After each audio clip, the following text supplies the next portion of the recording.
Did you know that in July 2024, Ethiopia liberalized its forex regime? The reform introduced a competitive market-based exchange rate system allowing banks to buy and sell foreign currencies with their clients and among themselves at freely negotiated rates. Additionally, the reforms eliminated rules requiring foreign exchange allocation based on waiting lists and simplified regulations governing foreign currency accounts. In this episode of Ethiopia in Focus, I will be speaking with Mamo Mihretu, Governor of the National Bank of Ethiopia and a member of the National Macroeconomic Committee, about the extensive economic reforms implemented under Ethiopia's Homegrown Economic Reform Program.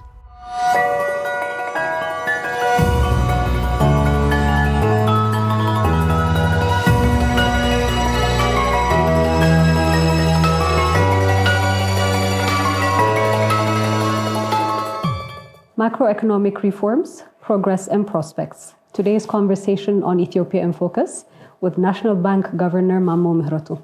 Welcome, Mamo. Thank you so much. So we recall in 2019 the launch of Ethiopia's Homegrown Economic Reform Program. And one of, or many of the aims that it intended to address was challenges like debt, inflation, and low productivity that Ethiopia at that point in time was plagued with. Data from 2019 to 2023 indicates that Ethiopia's economy registered an average GDP growth rate of 7.1%. And in the year ahead, the growth projections are estimated at 8.45%. Now we're entered the second phase of the Homegrown Economic Reform Agenda, and this entry point really is a testament to the government's commitment and consistency in terms of ensuring economic stability. To start off our conversation, let's go back prior to 2018, and maybe you can share with us what was the economic outlook at that point in time prior to 2018. No, thank you so much. I think it's important that we place things in context, and I think you're right that we should start by looking at the performance of the Ethiopian economy before 2018. I think that's a very, very important story because, since 2000 and up to, I would say, 2018, the Ethiopian economy has been growing. So the economic growth was robust, actually. And not just economic growth, but there was significant improvement in poverty reduction. There was significant progress in terms of human capital development, also access to basic services, including, water, electricity, and all that. So there is significant development. But the key question is, what was the source of that growth? The source of that growth was mainly public investment. So there was significant investment in public sector expenditure in Ethiopia, in roads, in railway, in sugar, and most importantly, in energy. And there is nothing wrong with that. The view of the government at that time was to get infrastructure right. And I think in that sense, the choices that were made during those periods were not necessarily wrong. But the problem is, as the government was embarking on this kind of massive public investment projects, there were significant flaws in terms of project selection, in terms of project management, and also in terms of matching the project maturation date with the debt repayment. So that was the biggest problem. And I think it's also very important to remember that the source of this growth, although it's public investment, and much of that public investment used to be financed through three important sources.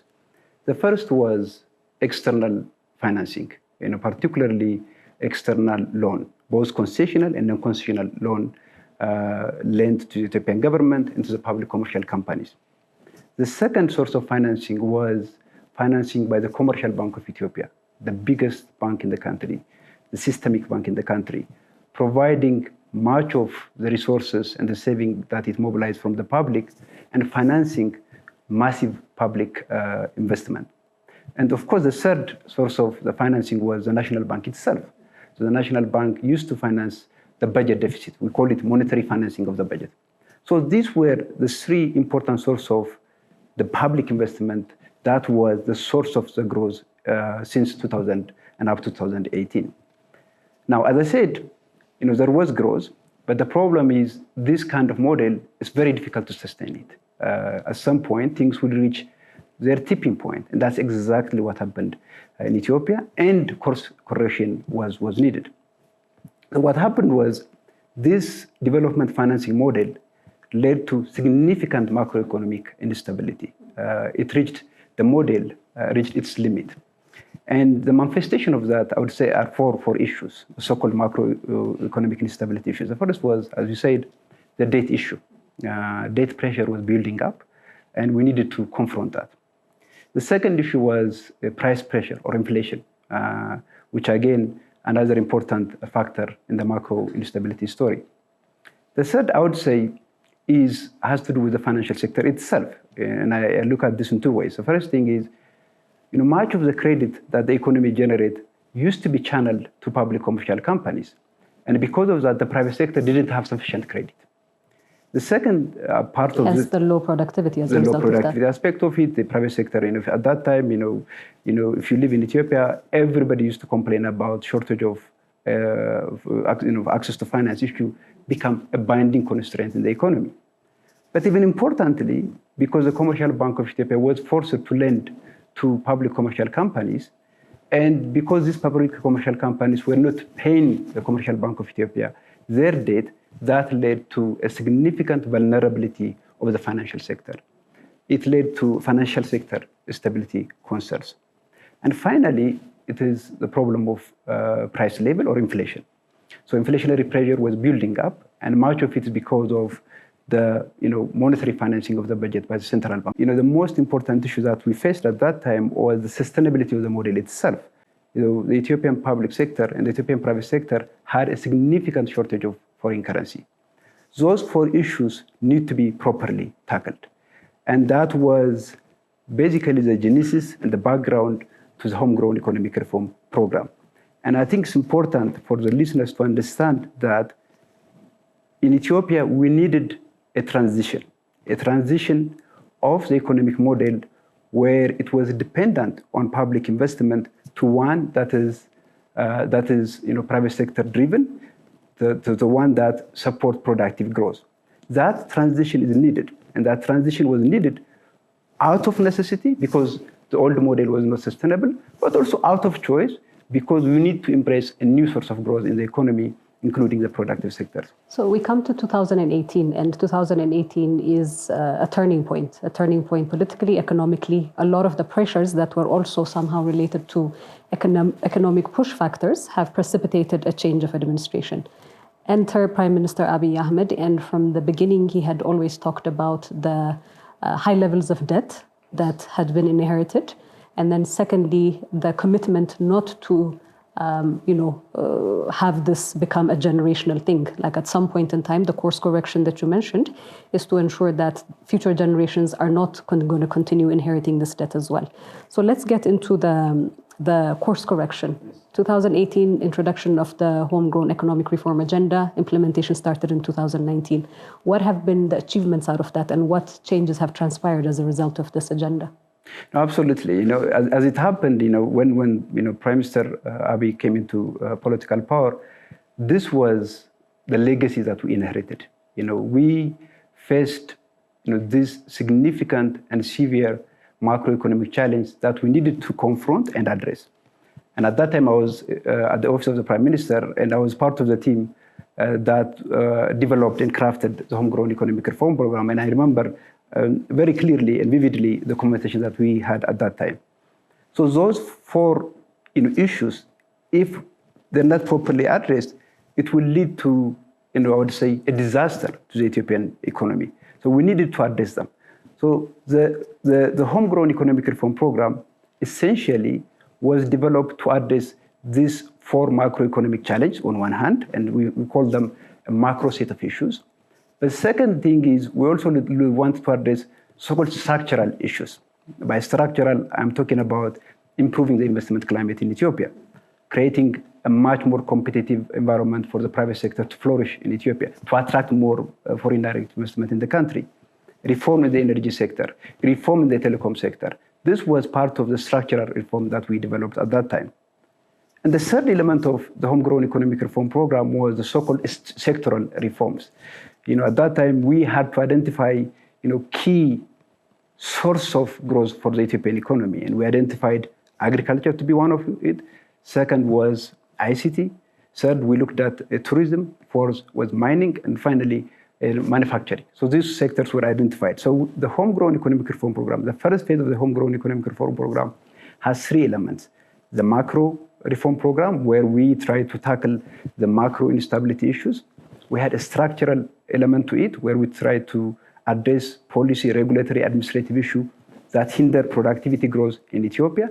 And the third is sectoral issues, where we want to stimulate growth, new source of growth in the Ethiopian economy. So that's exactly what we did.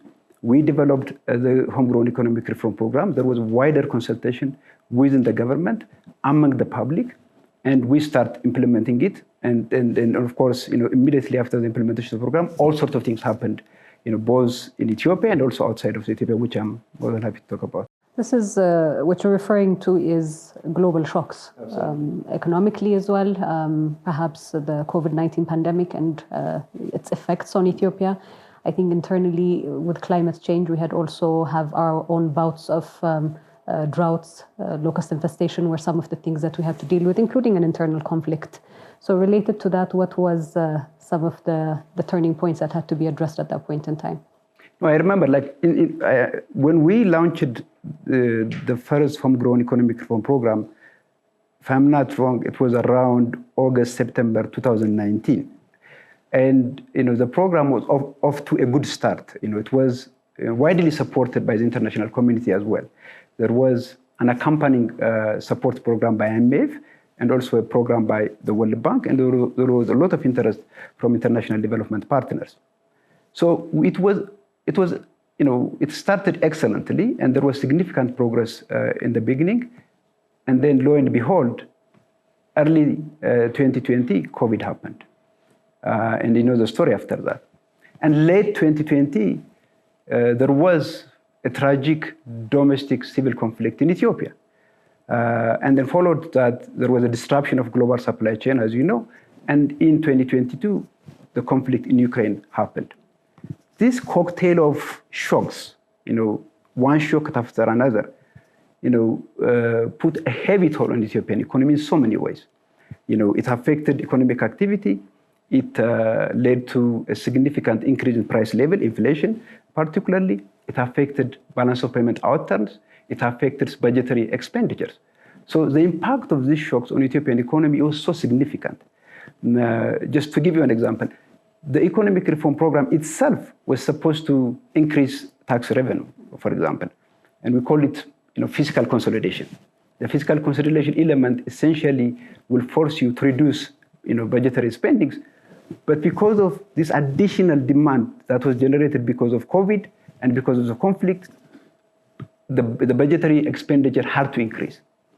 Our economic reform goal was to bring about monetary restraint, but because of significant budgetary need, the central bank financing of the budget has dramatically increased.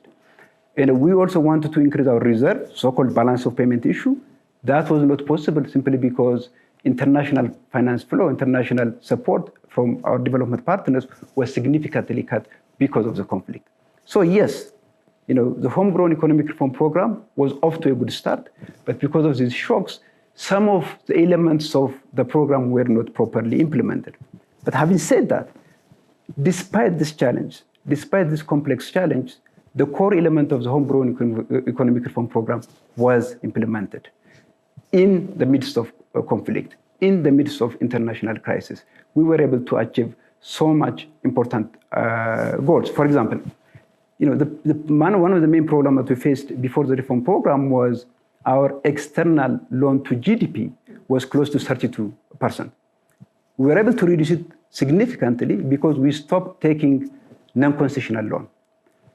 We were able to implement difficult subsidy elimination, removal in key sectors, in sugar, in wheat, in oil, fuel, petroleum. All that was achieved in the midst of these challenging circumstances.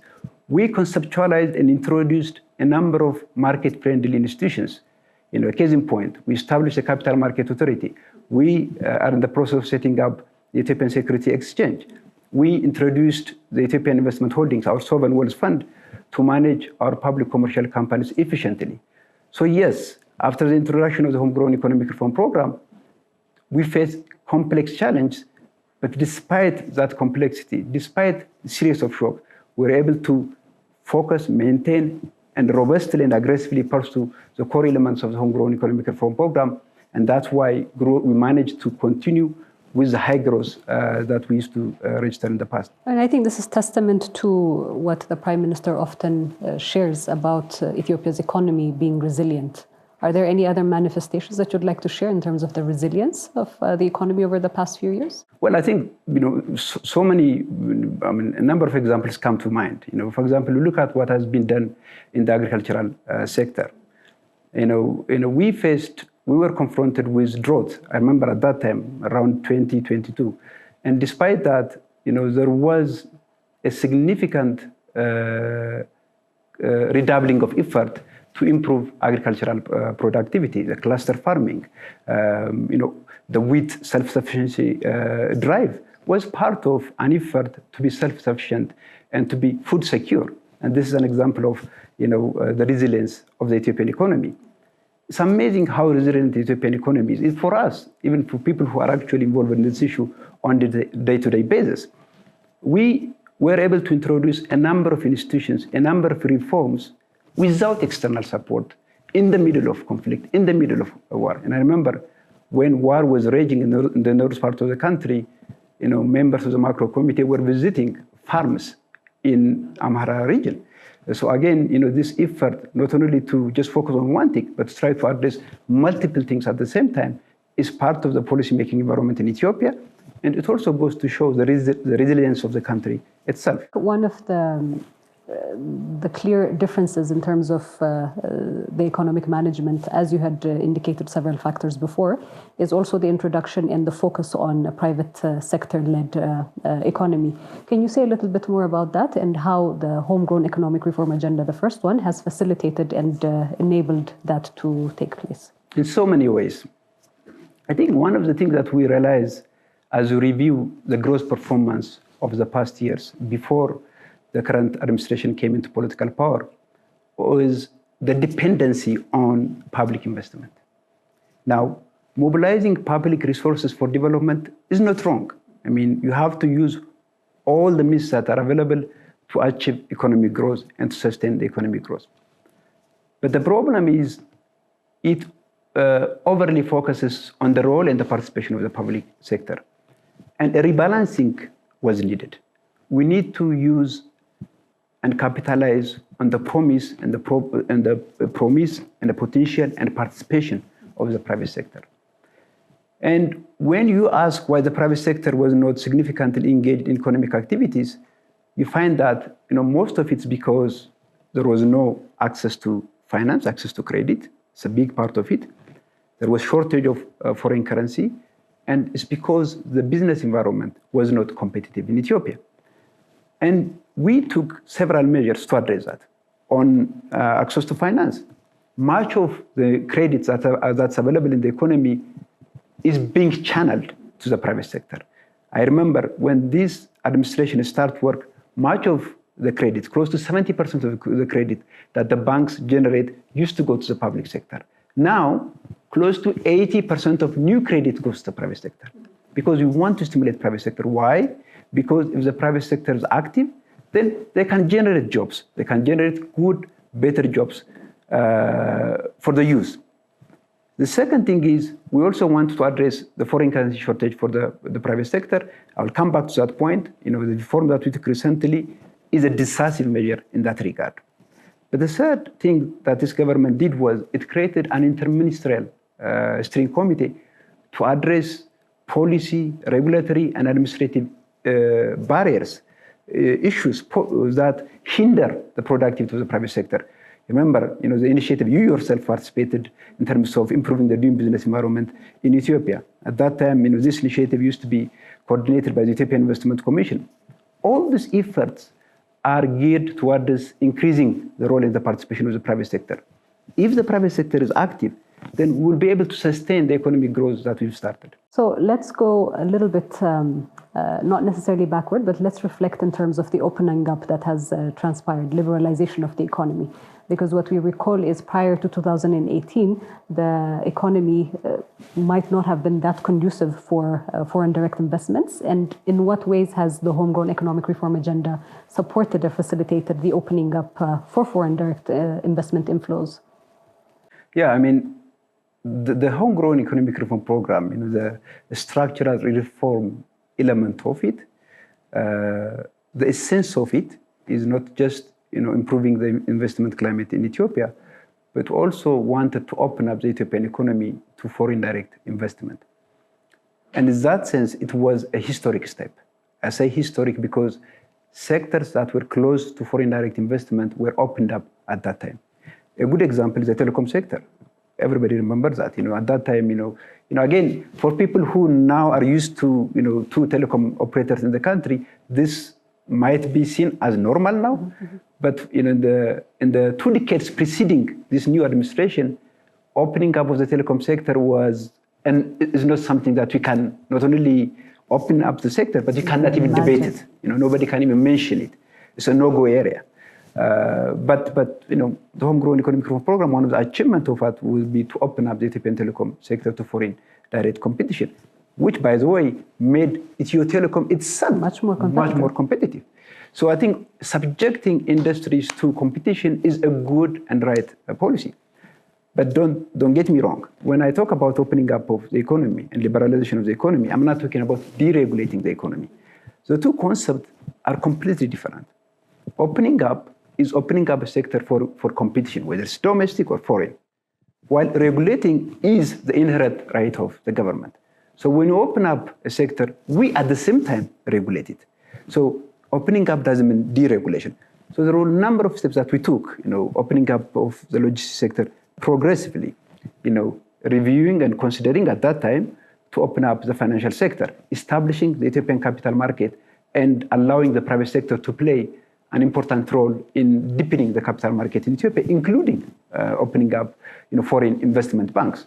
There are a number of steps that we took to open up the Ethiopian economy to foreign competition. This is important. This is important because we want to make the Ethiopian economy dynamic.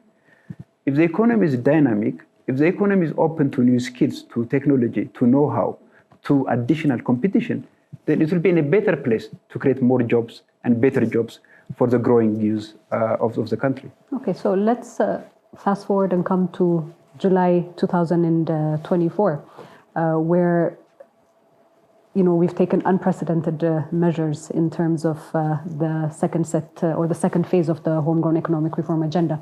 By that point in time, Ethiopia has become the largest economy in East Africa. Now, with the measures that have been introduced as part of the second homegrown economic reform agenda, what are the low-hanging fruits gained so far? And maybe if you could also explore a little bit about what that entailed. I think it's important to step back and appreciate the magnitude of what was being done as part of homegrown economic reform program 2, phase 2. What we did under phase 2 is to deepen and broaden the reform program that we started under phase 1. And what we achieved is truly historic. It was historic, it was bold, it was comprehensive, and it's also coordinated. I say it was historic because we've attempted to tackle issues and policies that have not been touched in Ethiopia for the last 50 years. It was bold because we tried to address it in a completely different way. It was comprehensive and coordinated. It's because we're not just looking at one issue. We're looking at multiple issues, and there was a deep coherence and consistency among different initiatives and among different government agencies. It was not a reform program that was taken by one government agency. It was a reform program was taken by the whole government. There's a whole of government approach to it. Because it was coordinated, the reform program that we embarked on under homegrown economic reform program truly represents a historic reset of the Ethiopian economy, a transformative moment for the Ethiopian economy into one that's open, FDI friendly, and market-based. To just be, so I want to expand on that, and I want to talk about some of the elements of this reform program.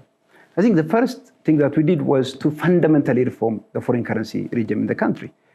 As you know, in the past, in this country, the rate, the foreign currency rate, was determined by the central bank by regulation. And one of the key reforms that we took was to fundamentally shift to a market-based exchange rate regime instead of adopting the old controlled model. The reason for this is because, number one, we want to boost foreign currency inflow into the economy. But number two, we also want to address the foreign currency shortage that businesses face in Ethiopia.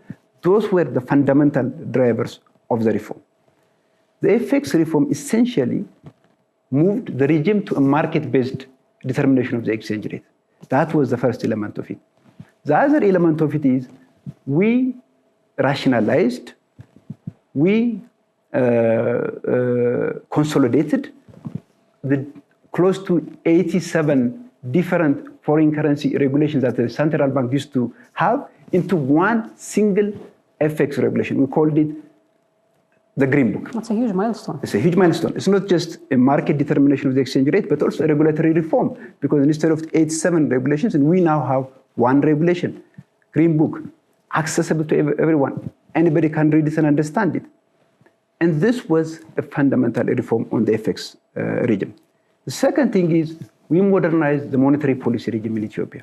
I don't want to be too technical here, but the monetary policies that the central bank used to implement in the past used to be focused on quantity. Now we moved to interest-based monetary policy. The reason why we want to modernize the monetary policy is because we want to control inflation better. So we introduced a new market infrastructure in the Ethiopian economy. For example, there is a central bank policy rate that we introduced for the first time. We created an interbank money market. We invested in the money market infrastructure. We started open market operations. All sorts of new financial infrastructure, financial policies were introduced as a part of modernization of the monetary policy.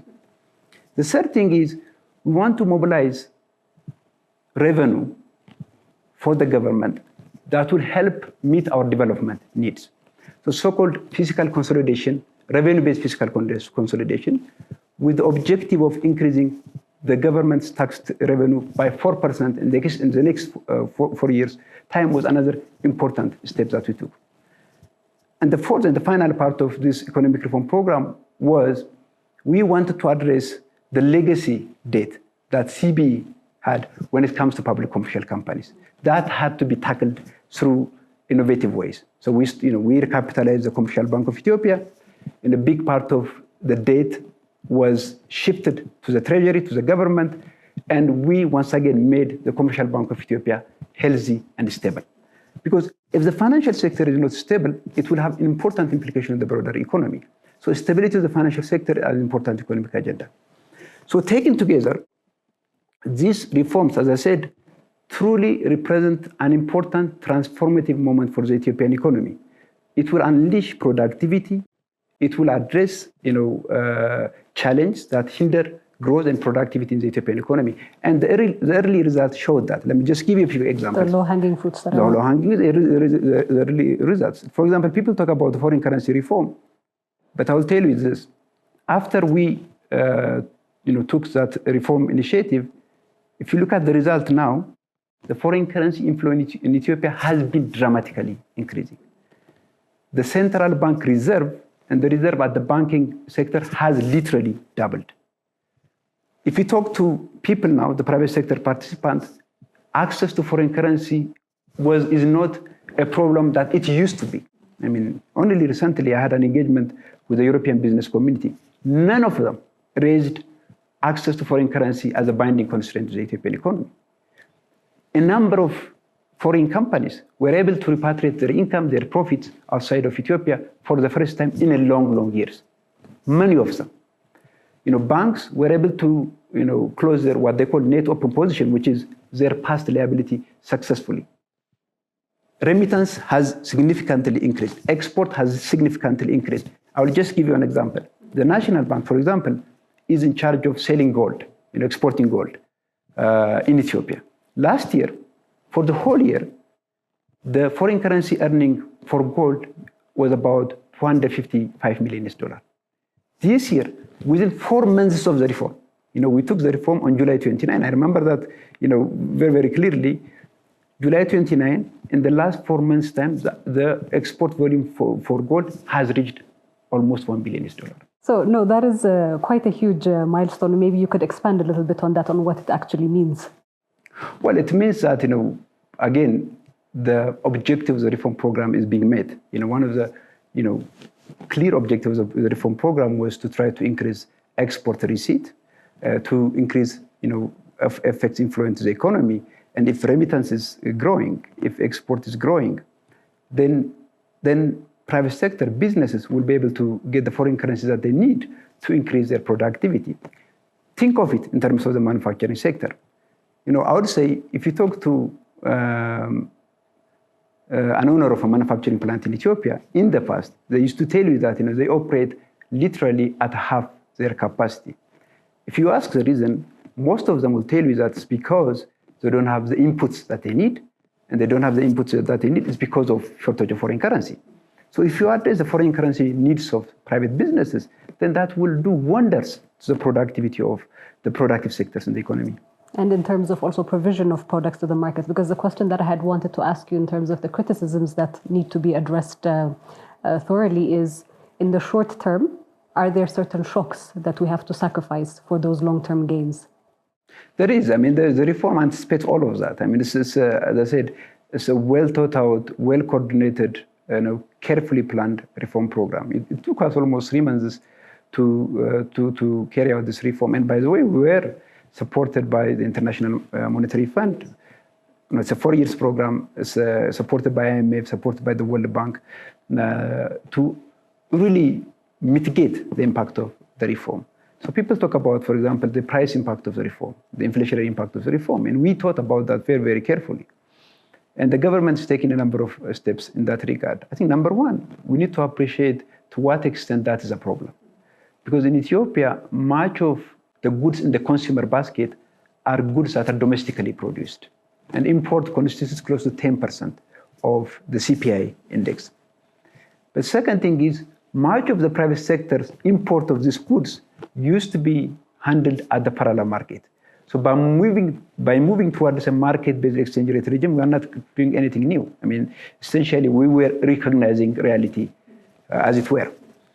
But the third thing is, for low-income households, the government is taking a number of steps. For example, we're increasing salary. We are expanding the social safety net program. We are subsidizing fuel and fertilizer. All this is to address the potential negative impact of the reform. I think overall, by any measure, this reform program was well planned, well executed, clearly communicated. Unlike other countries, there is a clear coordination between the fiscal authorities and the monetary authorities. And we did it in a context where monetary policy was prudent. Because if monetary policy is not prudent, it's very difficult to support exchange rate reform outcomes. And also it's very difficult to address inflationary pressure. So the three factors were coordinated: the monetary policy, exchange rate, and fiscal policy were clearly coordinated, and that I believe will create the condition for the Ethiopian economy to grow in a sustainable fashion in the years ahead. Okay, so moving ahead or moving forward, what are the key priorities for the Ethiopian economy over the next few years? What should we expect? I think the objective of the reform program is to pursue a prudent macroeconomic policy. So stability is an important investment. Stability is an important precondition. Second thing is we want to support and expand the role and the participation of the private sector. And third thing that I would say is we want to make sure that Ethiopia's economic growth is job creating, and that the export sector is fully supported, and that our debt is on sustainable footing. So these are important investments. And I think the fundamentals are there. If you look at the outlook for the next couple of years, I think I can talk about on the macro stability front, for example, our prudent monetary policy will significantly reduce inflation in the years ahead. So our expectation is next year, inflation will be in sort of high single digit.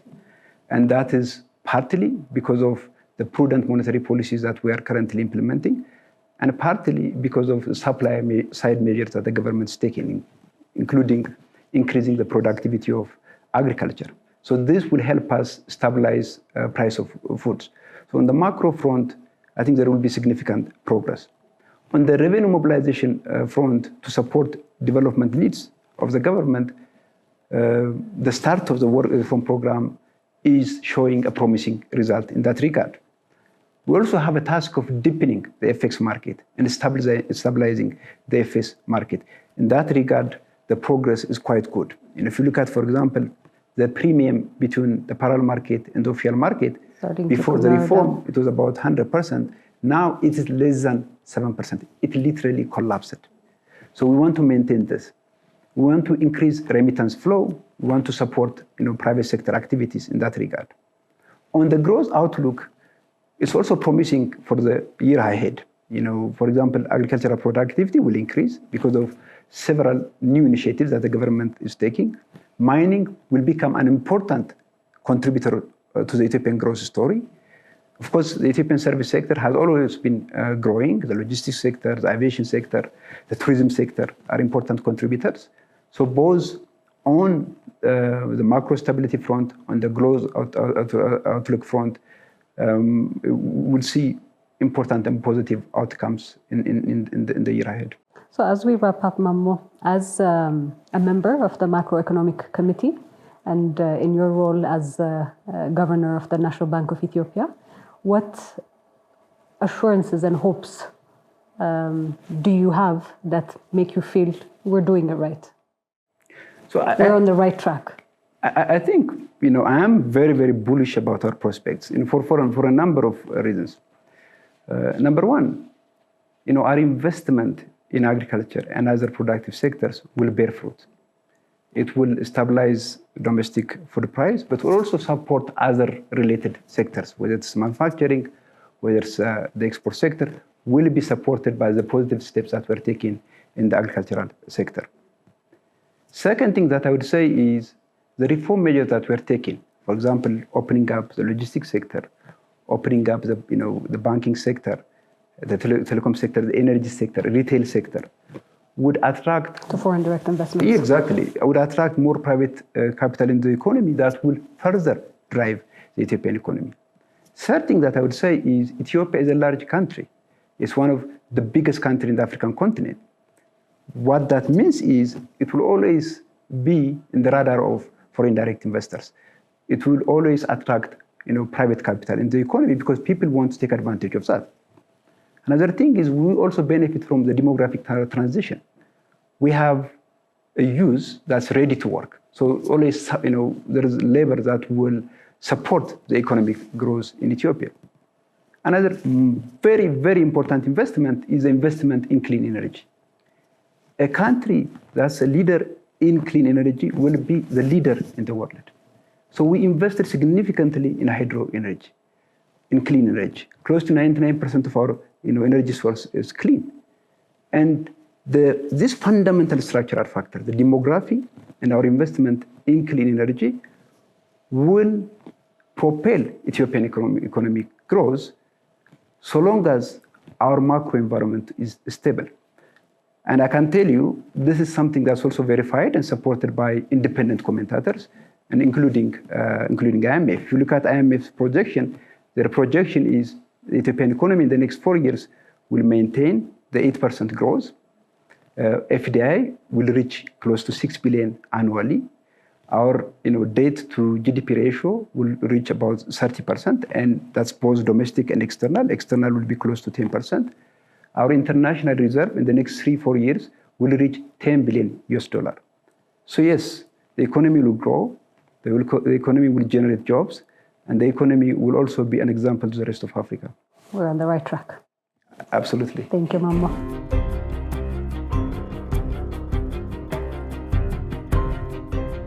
What are you most hopeful about the social inclusion agenda and initiatives that are taking place in Ethiopia? For me, it's the education sector. Seeing kids at rural areas who were deprived of having access to such education, early childhood development initiatives. So that really makes me hopeful. I see Ethiopia being really at its rightful position when those kids grow and really take the responsibility of leading this country. And for me, it's the education sector.